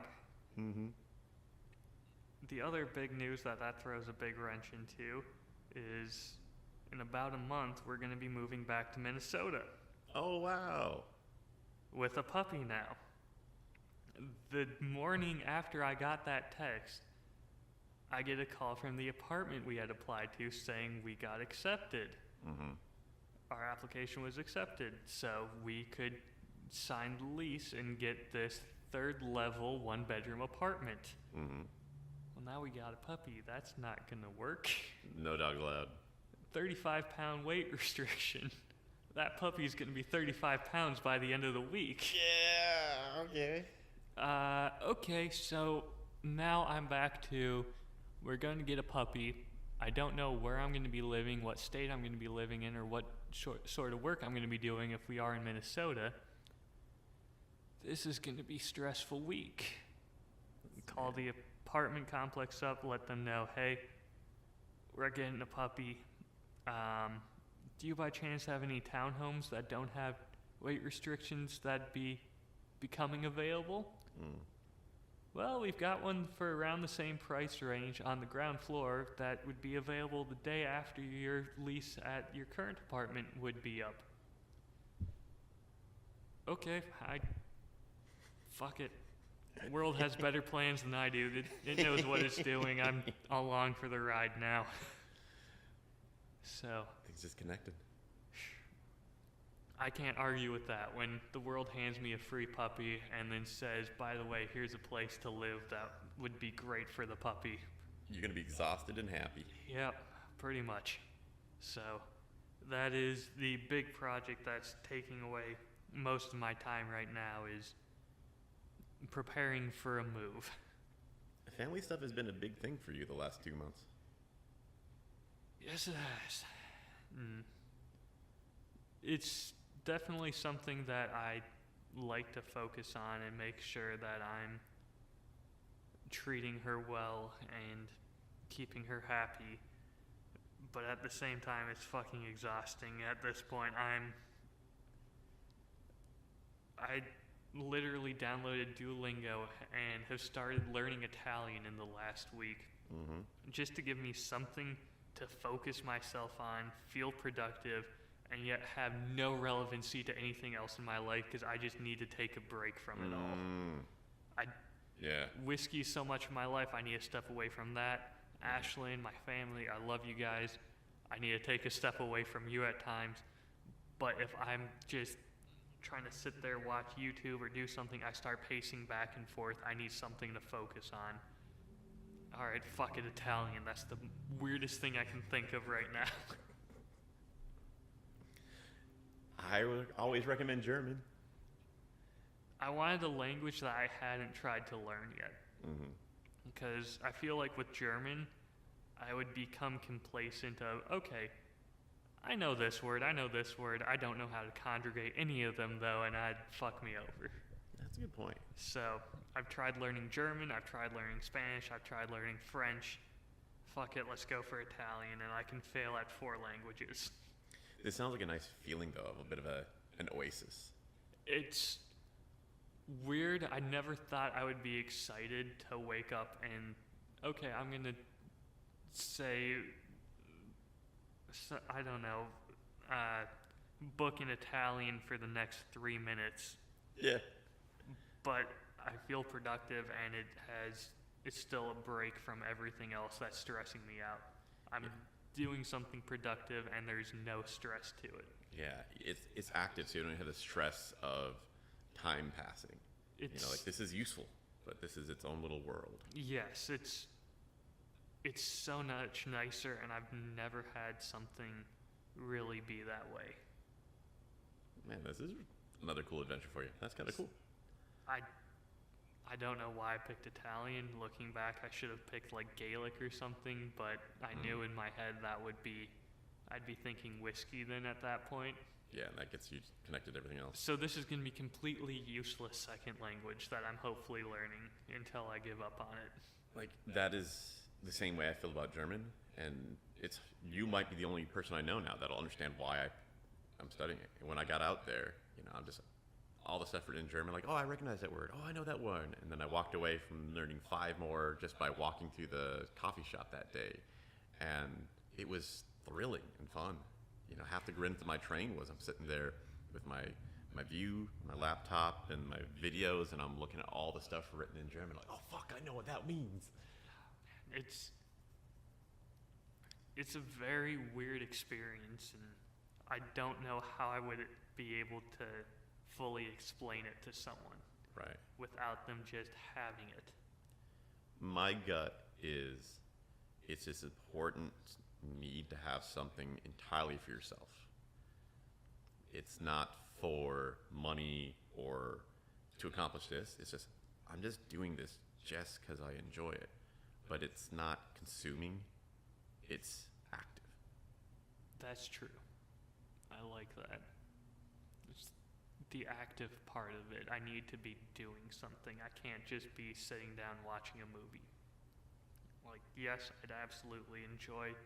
I love, like, Ashlyn's going to see the new Indiana Jones, and she's going to tell me if it's worth it for me or not, because we had this conversation the other night of she wanted to see it, and I'm really on the fence of I want to see it because it's Indiana Jones, but at the same time, I was so let down by Crystal Skull, and it hurt me, and I don't want it to hurt my memory of the other movies. Yeah, I hear that's exactly what it'll do. So she's going to go see that one today and report back to me. And she knows you well, so she can give you an accurate review. It's funny that I only discovered Critical Drinker 2 days before I left to Scotland. And really, really good, accurate reviews, in my opinion. And he just came out with the review of Mission Impossible. And for that, he's comparing it to for the Indiana Jones movie. And it's like, yeah, this is how it should be. That would have made me feel unpleasant and actually more stressed out than before I watched the movie. It's just tarnishing that legacy that those films made. It's on purpose. Whatever they're doing, Harrison Ford is an introvert. He doesn't want to just retire. He wants to retire and be left the fuck alone. Yep. So he's like, no, I'm not going to do it. But then his friends, his family, his friend of a friend keeps nagging, like, no, I know you don't need the money or the fame, but we really do. Come on, please do the project. But if you can make the Indiana Jones such a loser that no one wants to see any more movies in him, people will stop calling him and guilting him. And he can just be like, yeah, I did you solid. There's nothing else you want from me. Right? Okay, good. At the same time, though, I don't want them to ever reboot Indiana Jones. Like, I cannot picture anyone nowadays taking up that mantle. Like, I was having this conversation with someone in the bar the other week, or this last week, about no one who could touch that role. And they jokingly said, well, knowing today's audience, it would be casted to The Rock. And everyone in the bar just moaned and just, no. You're not wrong. Maybe they could do an animated one. They've had pretty good success with that. I don't know. At the same time, I don't want it to be like one of those deep fake videos where it still looks like Harrison Ford, though, either. Yeah. Well, that's what Uncanny Valley. Like, some of the animated reboots have been really good, and they can even have a voice actor like, I'm going to sound like the guy, but the guy gets to go on vacation and do what he wants. He's retired. Right. But then we can just be completely focused on staying true to the tone. And because it's not that person, and it's not a film. You can just draw whatever you want. Anyway, so you're moving to Minnesota. Yes. Mid to late August, we're going to be moving back up there. Okay. For family stuff? Yep, closer to her family. So you kind of had this weird loop, Minnesota, Tennessee, Minnesota. Minnesota, Tennessee. I looped all the way down to Texas. I've got so many friends there, and then back up. So it's weird how all of my friends and family pretty much are in one time zone. It is nice. It's very nice and convenient for travel, but then it's so weird because I'm used to, I can fly to Minnesota, I can fly to Texas. They're so far away geographically that I have to take a plane. It's a 2-hour trip either way for that. And yet, if I drive for 2-3 hours going east to go to Knoxville, I'm in a new time zone. That feels weird. I still can't get used to that. It throws me off every time. So, it's going to be weird. At Texas, I can even still see a little bit. You know, it's your home, your family. That's definitely priority one. But it's hard for me to imagine you living in a state that's not whiskey focused. There's some good distilleries coming up there. I have another friend who's a whiskey sommelier who owns a whiskey brand up there called Crooked Water. Her stuff is phenomenal. I've messaged her and she said she'd put in a good word for me at the Distillers Guild there. Nice. So hopefully I can get a foot in the door and help an emerging industry up there with whiskey. Well, it's going to be a bummer to lose you, man. I'll be back to visit and probably be back at some point, but for now, I'll be up north, and just means we'll gain new experience of how to do recordings like this remote. So you want to keep still working on this stuff together? Oh, absolutely. I need my jousting partner here. Cool. Yeah, I'm definitely learning a whole lot from this. And I'm excited to see what you'll be able to do once we've fine-tuned recording like this. But with having one person be remote, I could see you getting some really interesting interviews lined up for your future projects. I mean, you're right. That actually will be a really useful skill to have. I've been diving deep now and like casting my net, watching different podcasters to have that more like comparison. And a lot of like the really great ones, they're still doing that where it's remote. They'll have one guy with a good camera and some guy who doesn't. There's just stuff they nudge each other up, and that's kind of the real meat, I think. Especially since I'll never set foot in California, so anytime I want to interview those 5 guys there, it's gonna have to be remote. Absolutely. So this way you get someone to help be your guinea pig on and be a little more comfortable with that. You keep pushing me out of my comfort zone. It's every single time I need to be. Like I said, life seems to have a plan for me, whether I like it or not. I'm along for the ride. Yeah. All right. Maybe do a little bit chit chat, but you want to do like a debrief real quick? Sure. So I want to add that into the routine. Like when we get done, I will analyze and think later, but right now, there's going to be some fresh stuff, and it'd be good to get your thoughts on that. First of all, this to me felt like the most substantial one so far. One of the things I noticed on this one was you definitely took the lead talking on this one and telling stories. whereas before it felt more like a talk show host just asking a question and then backing off from the microphone. This time you were much more engaged. You were telling your own personal stories, and it's nice to see you come up and be more present like that with this one. That was the plan. Like last one, I had two things I wanted to do, and the next time I would do the opposite. And I think the best spot's gonna be somewhere in between. But this time I, focused on what we should do, and I feel like that kept us more in the realm of the storytelling topic. Well, you also had such big stories of you in Scotland and your trip abroad that I was excited to hear about. So I'm happy that you stepped forward with those experiences for us. Yeah. And last time I was bursting the seam when he talked about the drone. It's like, let's save that for the end for like a big finale, and talked with a lot of thoughts, and just like, you don't know it's true until you try it out. Let's go with whatever the most emotionally intense thing is and start with that right out the gate. When I started doing the YouTube thing, and I'm just a neophyte in this, everything is, you start with this, how much is your retention? Each section you have an opportunity to lose people, so just put your best stuff in the beginning and keep going. So wanted to try both those things today. Interesting. I look forward to hearing what your thoughts are afterwards when you go back and listen to this. Yeah. The downside was it did feel like while there was less, like it was more dense, like it was on this topic and not so much just, unrelated things. It felt like I was talking so much that I didn't get a whole lot of, interaction discussion. It was more monologue than discussion. That's true, but at the same time, that's probably my fault as well, because I'll admit I'm a little burnt out from this. All happened last week with the puppy and the move and everything. My head is still just spinning in circles and wants me to go lay face down and just sleep for the next day and a half. Well, then I really appreciate you still making time to show up. Oh, absolutely. It's always a pleasure. I'm physically awake and wanting to do things.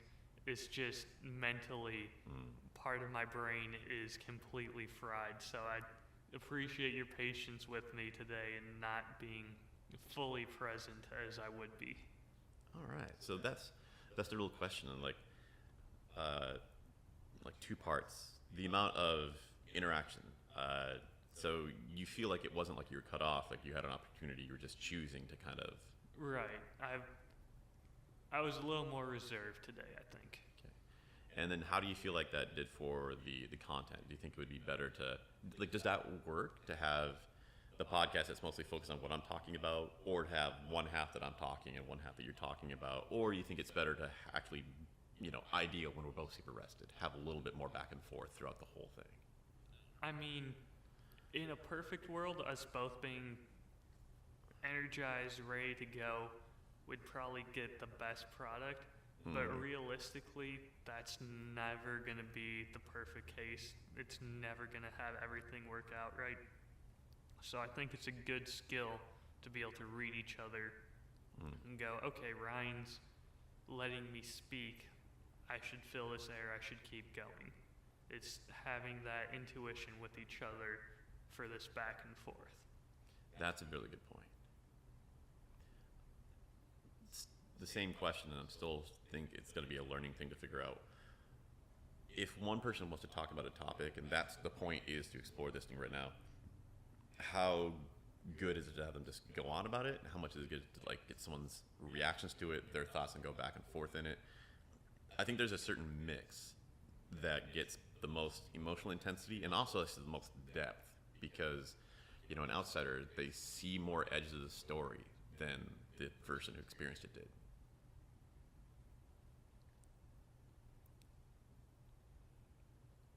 So one of the ideas, this will tie back into that, I promise. One of the ideas, and I'm sure I've run this past you before for my show, is doing a Princess Bride style episode where I'd have you on as a guest, get you completely drunk, and then tell you the story with you interrupting where you would. And I think that drunken state is probably the right level because that's when you're going to be acting more on feeling rather than logic. And that's what people are going to subconsciously look for is feelings of down or feelings what catches you. Yeah. That's when you're going to be most in tune with it. Okay, and I think that's something that would increase as we work more together. Absolutely. Getting to do that in a sober state. Yeah. I forget which culture it was, but I've seen it pop up so many times. No idea if it's true or not, but I want to say it was like Greece or something like that, where in their society it was important to them to argue a topic twice. Once while sober, once while drunk. And the idea was, while you're sober, you'll be thinking logically about it. While you're drunk, you're going to be talking more about your feelings with it. Yeah. And if something's a good idea in both states, then it truly is a good idea. I like that. That is believable. It's one of those things where it's, okay, I don't think a society could function doing this. This would eventually get to be a bureaucracy level of steps to it. But fundamentally, I like the idea. This is why I try to do those meditation things like once a month or so, where whether it's sleepy, you're drunk, or on something else, you look at everything in your life and your art from a different perspective, and a lot of stuff is like, oh yeah, they're the same. Some parts like, oh, here's another edge that I've just been missing, and then we can add that to it when you're logically thinking about things. Absolutely. Well, that's all the stuff that I really wanted to get through. I actually forgot before we did the debrief, I was going to have some visuals. Because this stuff isn't edited, so I think it's really cool, but it's slow.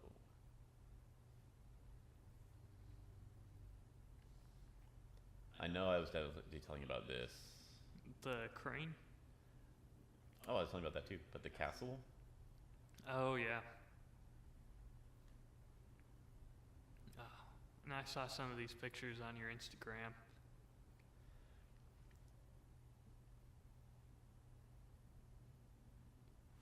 Man, that is gorgeous. Yeah, man.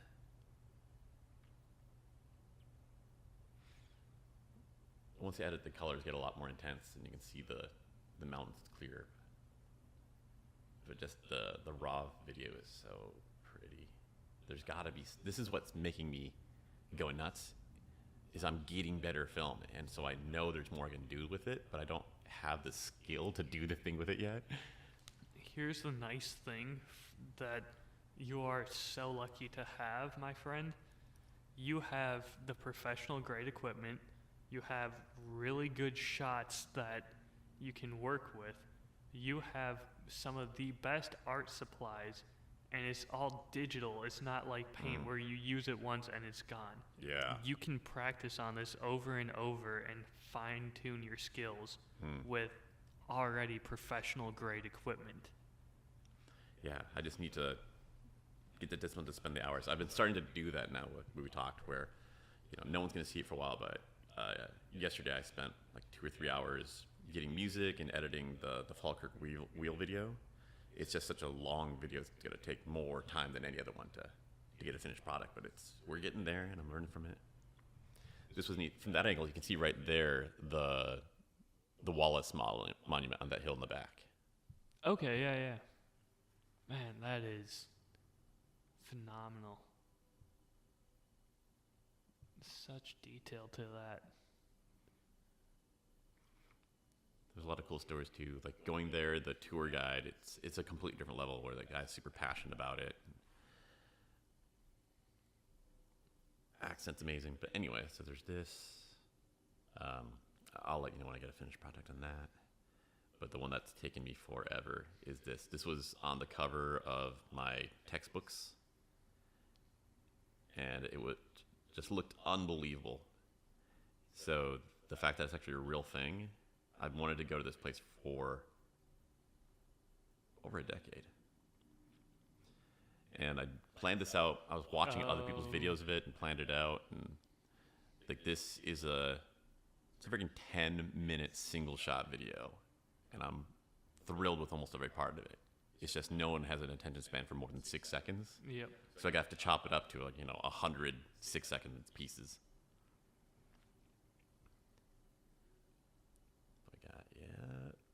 Goes up. So we go around. I made this plan so those rings, there's a certain angle that it looks really nice. So I made sure I was coming at that where they kind of line up, but they don't eclipse each other. So you kind of have them connecting to each other. Oh yeah. It goes around. That's great awareness. And it's too big for one file, so there's 4 files actually for the video. Keeps going. This part I start getting scared about the trees. Then we come in for this shot I liked. I'm doing a couple more movements to get lower and closer and slowly doing them so they're kind of invisible. You're just in the right place when you get there. And you can see the boat through the rings. Oh man, that is gorgeous. Then follow it. I thought the boat would come through, but they were taking so long to untie everything. Mm. But wait, there's more. Then we keep going around.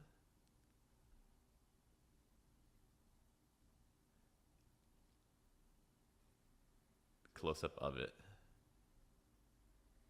And this one I definitely put speed up, but you can kind of see the full thing. And then when launches come in, I think this part's kind of nice too. Watching it in parallel while it goes. Oh, that is fantastic footage.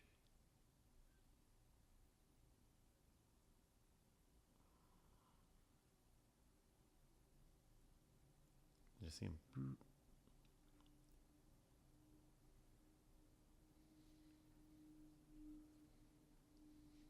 Okay, and then I should be able to do like 5 or 6 different types of shots each time I fly, but this is like, okay, I got that one I planned. I'm super proud of it. I had one other thing I was able to, brain bandwidth plan out. Oh yeah, that was something that did not go well. How long is that one? Nope, yep. This one, I think looks great.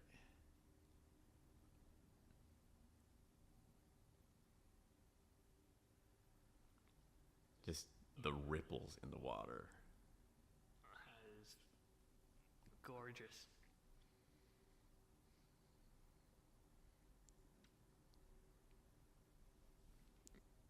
Can I have you do one thing for me? Sure.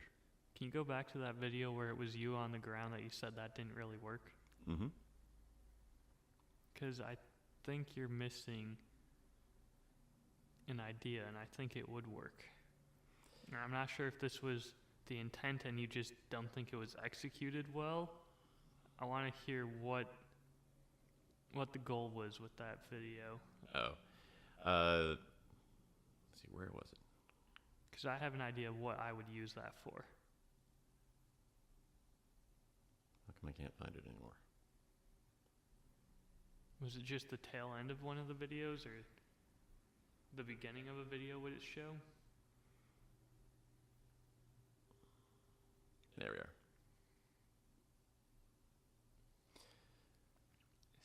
So tell me this shot. It's attempting to do like where it flies out from you. Yep. There's high winds that day, and then all of the metal started messing with the GPS in it, and it almost crashed into the bridge itself. Okay. And the controls are reversed when it's going backwards. Yep. So this was a good idea, good practice, but you can see immediately it starts going awry.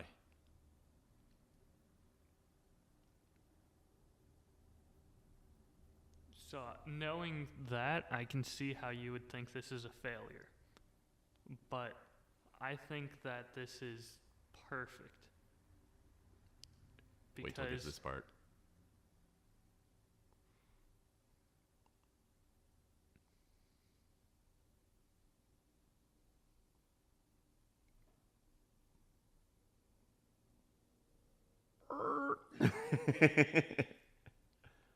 So here's the thing. You can make cuts, remember? Yeah. that shot is still perfect. I would have cut it right around that fence line. Like you said, people don't have the attention span for a 6-minute video. So I would have cut at the fence line, done the aerial shot of it backing up, and then cut to about this with the Scottish canals at the end. Yeah, just cut to the part that's good. So, here, can I try and... I don't have